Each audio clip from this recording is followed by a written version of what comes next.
Assalamualaikum, salam hormat, anda menyaksikan Niaga Awani bersama saya Haris Ashraf Hasnan, dan untuk waktu ini memulakan minggu yang baru kita ada banyak fokus tumpuan, terutamanya kita nak meneliti kepada berkenaan dengan isu ringgit. Tetapi sebelum itu kita nak meneliti berkait dengan bagaimana cerita hala tuju masa hadapan berkenaan dengan pelindungan sosial. Jadi kalau kita telitikan apa yang dilaporkan oleh Khazanah Research Institute, sebelum ini KRI menyebut bahawa kerajaan perlu menyusun semula sistem pelindungan sosial untuk menjadi lebih inklusif, terutamanya selepas COVID-19 yang jelas kita lihat jurang yang besar berlaku dalam kalangan masyarakat. Dengan laporan tersebut menyatakan bahawa pelindungan sosial ataupun sebahagian besar program kebajikan sosial adalah bersifat bentuk jangka pendek dan juga tidak didasari dengan komitmen dari segi perundangan dan juga sumber keuangan yang kukuh. Jadi untuk kita meneliti berkenaan dengan perkara ini, termasuklah bagaimana masa hadapan berkenaan dengan pelindungan sosial serta impak kepada sosioekonomi, bersama dengan saya adalah Encik Nur Hisham Hussein, Ketua Pegawai Strategi KWSP. Encik Nur Hisham, terima kasih sudi bersama dengan Niaga Awani pagi ini.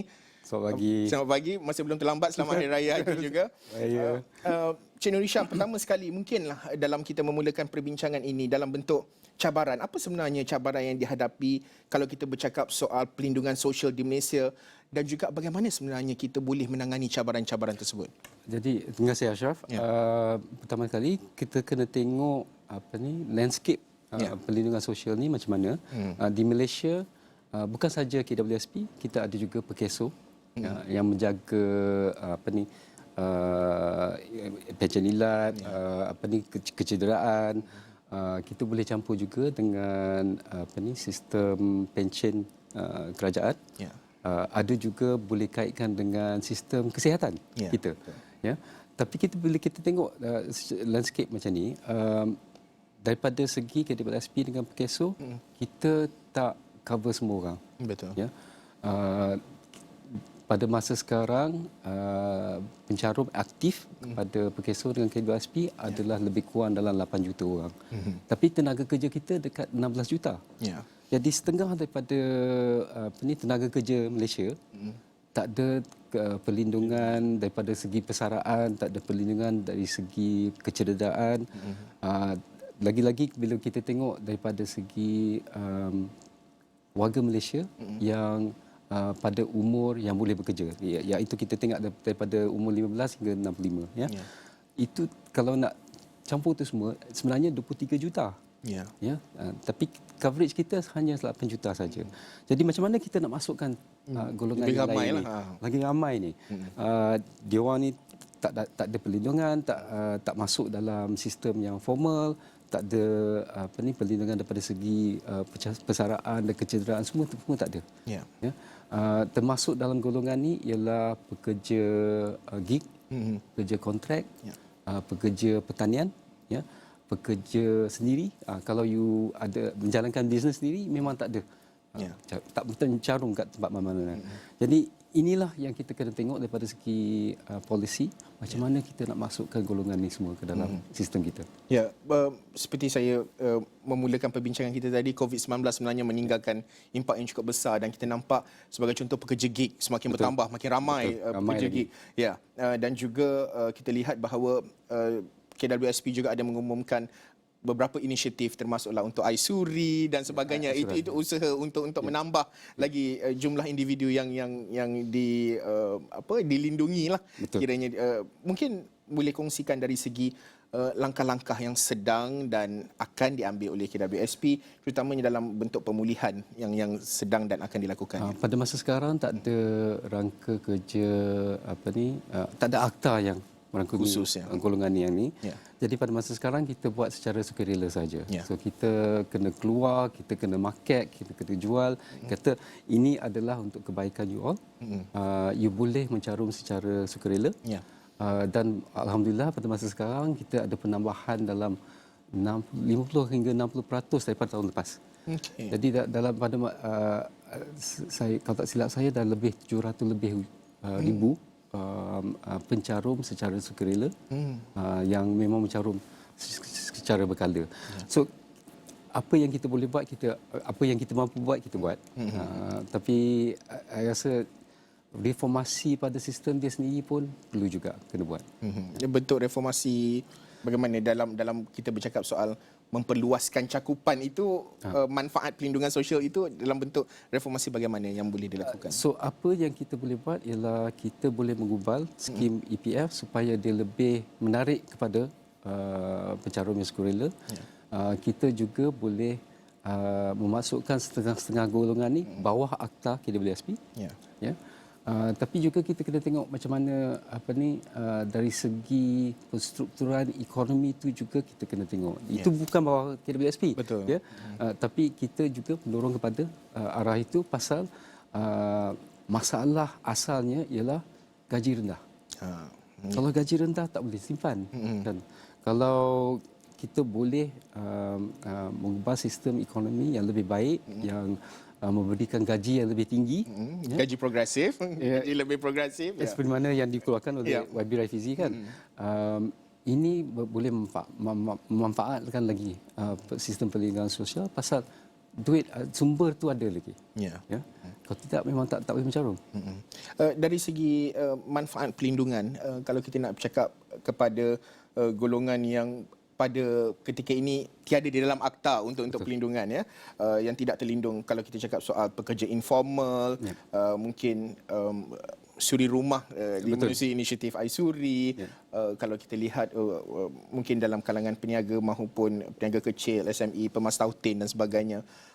Bagaimana proses ini perlu dilakukan supaya cakupan itu lebih luas dalam bentuk manfaatnya itu? Saya rasa satu ialah dialog kena ada. Pasal kita tak boleh saja-saja masukkan orang dalam akta, dia orang tak bersedia kan. Banyak stakeholder lah. Iyalah. So dialog kena ada, pembincangan dengan kerajaan pun kena ada. Ya. Tapi dia balik kepada mampukah orang mencarum. Yang itu pun penting juga. Sebelum saya lupa kan, bukan saja iSuri, pasal iSuri dah lepas, kita juga ada iSayang. iSayang ialah suami boleh mencarum bagi pihak isteri daripada caruman dia sendiri. So kalau kita menyebut berkenaan dengan model pembiayaan, ya, mungkin Encik Nur Hisham boleh kongsikan dalam bentuk model pembiayaan yang sesuai dan juga dilihat mampan untuk sistem pelindungan sosial, mengambil kira kalau kita lihat faktor-faktor seperti pertumbuhan ekonominya, dari segi ketidakseimbangan pendapatan, penuaan penduduk juga, negara menua kan, dan juga kalau kita cakap dalam konteks perubahan iklim juga mungkin salah satu faktor juga. Betul. Hisham. So kalau kita tengok daripada sumber untuk membiayai sistem ni kan, dalam sistem yang holistik, dekat negara lain dia ikut lapisan. Ya. So KWSP ini sebenarnya satu lapisan sahaja daripada sistem perlindungan yang holistik, ya? Pasal dia ikut pencarum. Ada juga sistem di mana dia orang ada dibiayai oleh teks, daripada cukai. So itu dia orang kira pension lah. So kalau kita nak mengubah sistem yang betul-betul holistik, yang betul-betul cover semua orang, yang mampan, yang boleh menangani isu ketidakcukupan, ada satu lapisan di mana government bayar daripada cukai. Ada satu lapisan yang dibayari oleh caruman, dan ada lagi satu lapisan di mana dia menyimpan sendiri. So kita memang banyak. And it's doable lah, maksudnya boleh dilakukan. Memang boleh buat. Tapi itulah, dialog kena ada. Pasal kalau kita nak tengok daripada segi cukai, banyak lagi nak kena bayar. Betul. Ya. Sistem kesihatan umpamanya dah 30 bilion setiap tahun kan. So kita kena tengok daripada segi sistem yang ada berlapis, yang boleh cover semua orang. Ya, kalau kita bercakap dari segi cabaran juga, sudah tentu dalam setiap cabaran itu ada peluang, dan juga mungkin untuk moving forward lah menuju ke hadapan dalam bentuk pelindungan sosial ini, bagaimana perubahan struktur pekerjaan, kalau kita teliti mobility sosial, dan juga kesihatan mental dan juga inklusiviti sosial juga memainkan peranan mungkin dalam bentuk peluang yang mungkin timbul di masa hadapan yang boleh dipertimbangkan dan boleh ditelitikan dalam pelaksanaan? Yalah, peluang tu memang banyak. Ya. Pasal kita memang kita punya sistem tak berapa